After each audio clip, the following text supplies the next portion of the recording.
Thanks, Aaron. And like he said, that hot weather will continue into tomorrow, and it won't be the last time this summer we see those sizzling temperatures. So ABC 17's Sarah Massler-Donar is live in Columbia to tell us the best ways to stay healthy when you're outside in the heat. And Sarah, you learned today that people who generally work outside for a living are aware of what they need to do to keep themselves from suffering in the heat.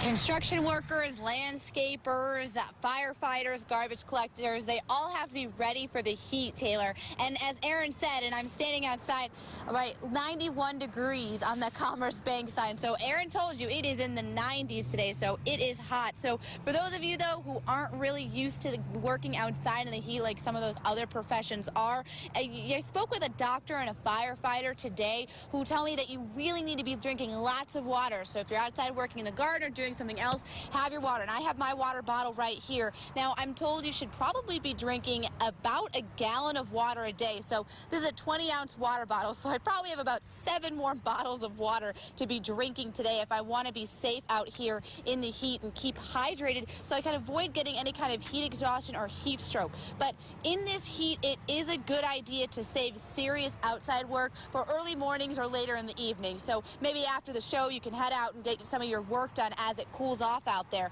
Now, heat exhaustion or stroke, or heat stroke, unfortunately, it does happen sometimes. So look out for the symptoms if it happens to you or a loved one: nausea, lightheadedness, cramps, vomiting. But I talked with a firefighter today, like I said, who constantly has to focus on staying safe in the heat and cold temperatures. Besides drinking water every day, he suggests that you should not be constantly working.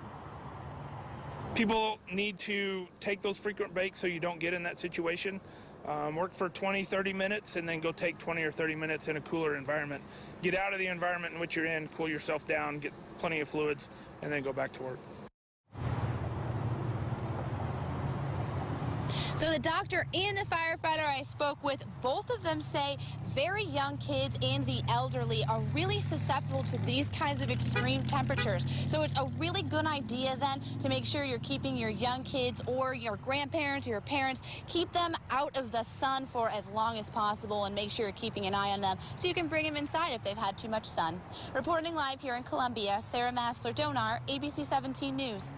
Thanks, Sarah. We reached out to University Hospital today. They tell us there's only been one diagnosed case of heat-related illness come through the ER today.